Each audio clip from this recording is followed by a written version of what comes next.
Yeah, yeah, yeah. Yeah, yeah, yeah, yeah, yeah, yeah, yeah. Yeah, yeah, yeah. Hi everyone! We are finally in the last part of our Indepth Paladin guide. If you haven't yet seen the previous video, you can check it out from the link in the description below. In this video, we will talk about the runes, farming spots, and additional important tips. Without further ado, let's go to the runes. You can access the runes through the Acer Monument, which you can obtain by completing the Valkyrie quest inside the guild house. So yes, you will need a guild to have one. What I'm showing you right now is the full rune of Paladin class. You can get all the photos for the rune guide again in the description below. First, let's get to the Shield Boomerang runes. There are a total of 8 Empower runes for Shield Boomerang. If you want the most effective way to get it all, then follow me.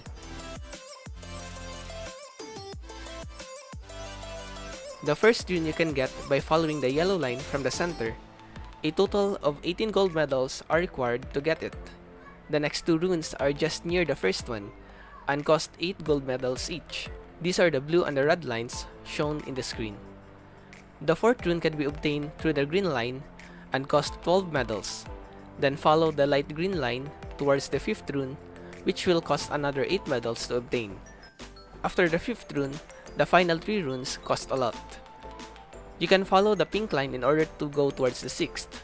However, you might wanna get first the Shield Boomerang Empower rune, located just near the pink line, and will cost 12 medals. Now following the pink line towards the 6th Shield Boomerang rune will cost you 62 gold medals. After that, follow the brown line for the 7th rune, which costs 12 medals, and finally, the last rune can be obtained for another 30 medals. All in all, the complete Shield Boomerang rune will cost you 158 gold medals, so I recommend to only get the first 5 at the start, which will cost you 54 gold medals. The next one are the Shield Chain runes. There are only 3 runes to increase the damage of this skill. Note that I routed the runes while considering you haven't invested in any runes, like the previous Shield Boomerang runes, since otherwise there are shortcuts to get the Shield Chain runes. The first one is located on the left side and will cost you 16 medals. This is the rune that is near between the 2nd and the 4th Shield Boomerang rune I mentioned just a while ago. And you can get these 2 runes if you are interested. The 2nd Shield Chain rune is located at the leftmost part. You will need to backtrack a bit from the first rune and will cost you 30 gold medals. The last one, although looks very near from the first and the 2nd rune, is actually pretty far away and will cost you another 116 medals to get. You will need 162 medals to get all 3 Shield Chain runes, and bulk of it is in the 3rd one, so you might want to consider only getting the first 2 runes at the start. Now let's go to the Holy Cross runes, and they are pretty straightforward. Now, there are 3 runes to empower Holy Cross. The first one needs 42 gold medals, then continue the path to get the 2nd rune, which will cost you 28 medals, and get the 3rd one within the area for another 12 medals. All in all, Holy Cross runes needs 82 medals.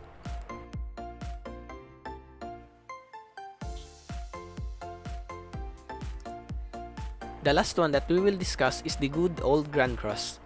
Follow the blue line until you get the first rune that will cost a total of 30 medals. Follow the yellow line to get to the 2nd rune, which will cost another 30 medals.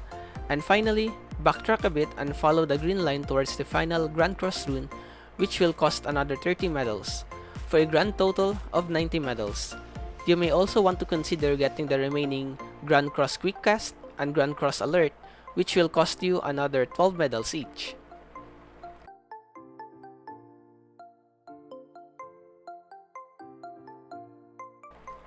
Now that we are finally done covering the Paladin runes, let's go to the different farming spots. Usually, I recommend you go and grind the areas where you will need the drops, as long as the monster's level is within plus and minus 10 to 15 of your level. Since there are too many farming areas that drop different materials, I will only recommend the best XP to HP mobs, since the best grinding spots are those you can one-shot or two-shot monsters That is why monster's HP is very important. Well, unless I specifically say other reason for recommending that area. From level 1 to 10, finish your quest in South Frontera. Then, from level 10 to 20, go north of Frontera and farm Wormtail, which is the best XP if you won't miss. Otherwise, go to Westgate and farm Willows. From level 20 to 30, Wormtail still gives the best XP, but you may want to get more Zenny, so you can start going to Skeletons in Ghost Ship. During level 30 to 40, the mobs in Goblin Forest gives the best XP, and the drops there are pretty good too. From early 40 to 45, it's time to change class to Crusader. You can farm Hornets and Memblot in Maelner Mountain, or you can go to Pyramids if you are going the Holy Route. From level 45 to 80, go to North Frontera and farm Metaller, Dustiness, and Mantis, until you became a Paladin. These are the best mobs for XP during this level range. No wonder there are many people grinding here. You need to one-shot or two-shot the mobs to gain the most out of your stamina by using converters and foods. For the holy build, you can still go in North Frontera, but since you are not capable to use converters, it becomes harder to farm. On the other hand, from 45 to 55, you can go to the Pyramids.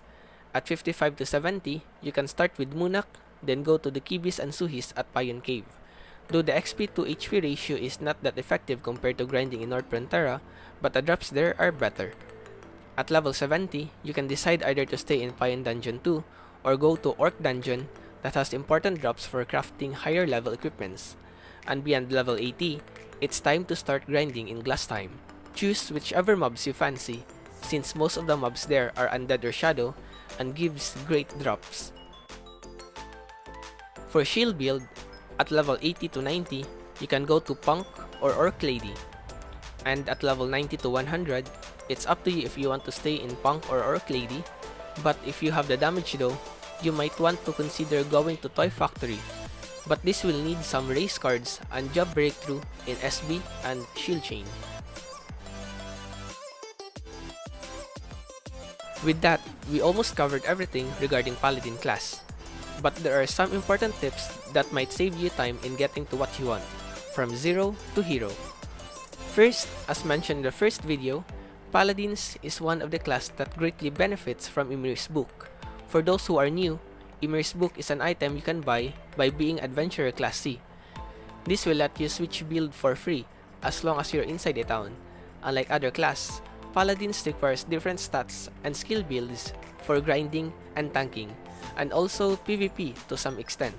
Being able to switch freely between grinding, tanking, and PvP build is a heaven's gift. That's why I can't stress it enough how important this book is for Paladins. This brings us to our second tip. If you can, try not running a tank build. Well, until at least they became a Paladin.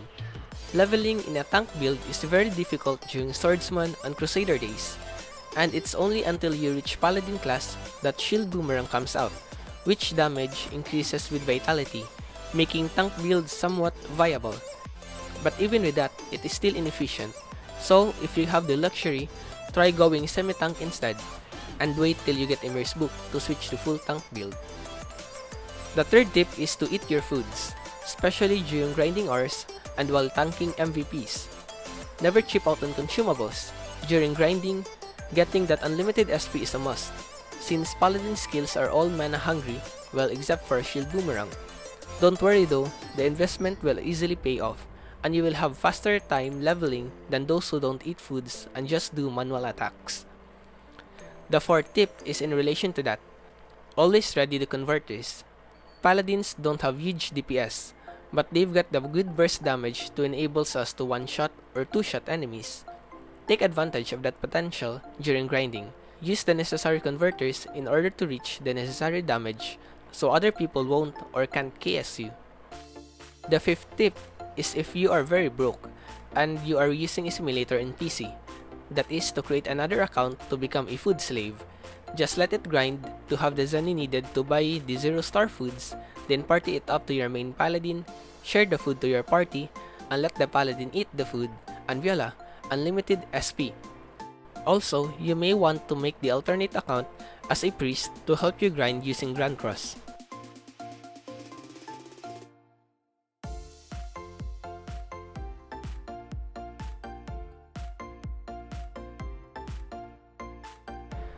And we're done!